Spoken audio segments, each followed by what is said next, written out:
Hello, I'm Bill Faris, and today I want to talk to you about the 5 R's of healing. Now, I think of healing not as a singular event or a point on a timeline, but rather a combination of processes or dimensions that work together to create a healing experience. So, the first R of healing is remove, the removal of that which is injuring, wounding, or harming you.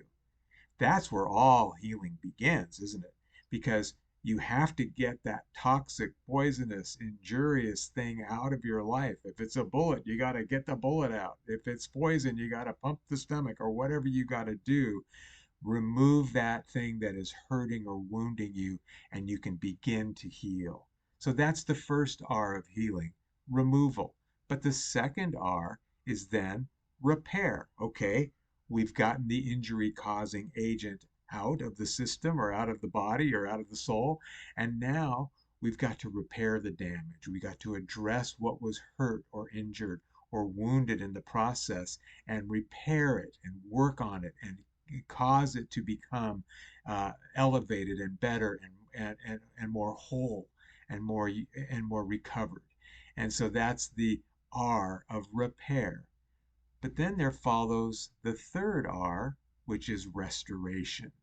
Now that's when we can really start to feel the healing happen, because restoration is about getting back what was lost in our wounding, whether that's relationship, whether that's some kind of a spiritual restoration, whether it is a restoration of some physical capabilities or whatever it might be. But when we start to feel like we're getting our life back, we are starting to experience restoration, the third dimension of healing. But that takes us now to the fourth dimension, which is redemption. And in redemption, we're talking about buying back.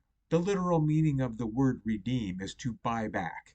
And so that pain, that loss, all of that we went through, the suffering, if it can be bought back and turned for good, that's redemption. And the Bible does not say all things are good.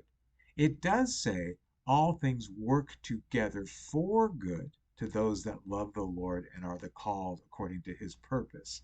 And so we can expect that in God's work of healing in our life, he's going to enable us to turn some of that pain and loss and injury and wounding around into a fountain of grace that turns into a blessing to ourselves and others somehow, as only God can do it.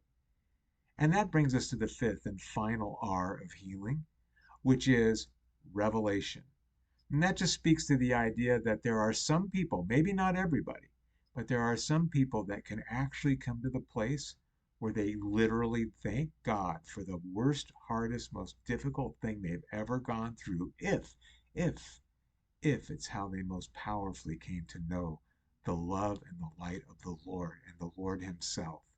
Because sometimes those are the experiences that open us most widely to the grace, the goodness, the presence of God.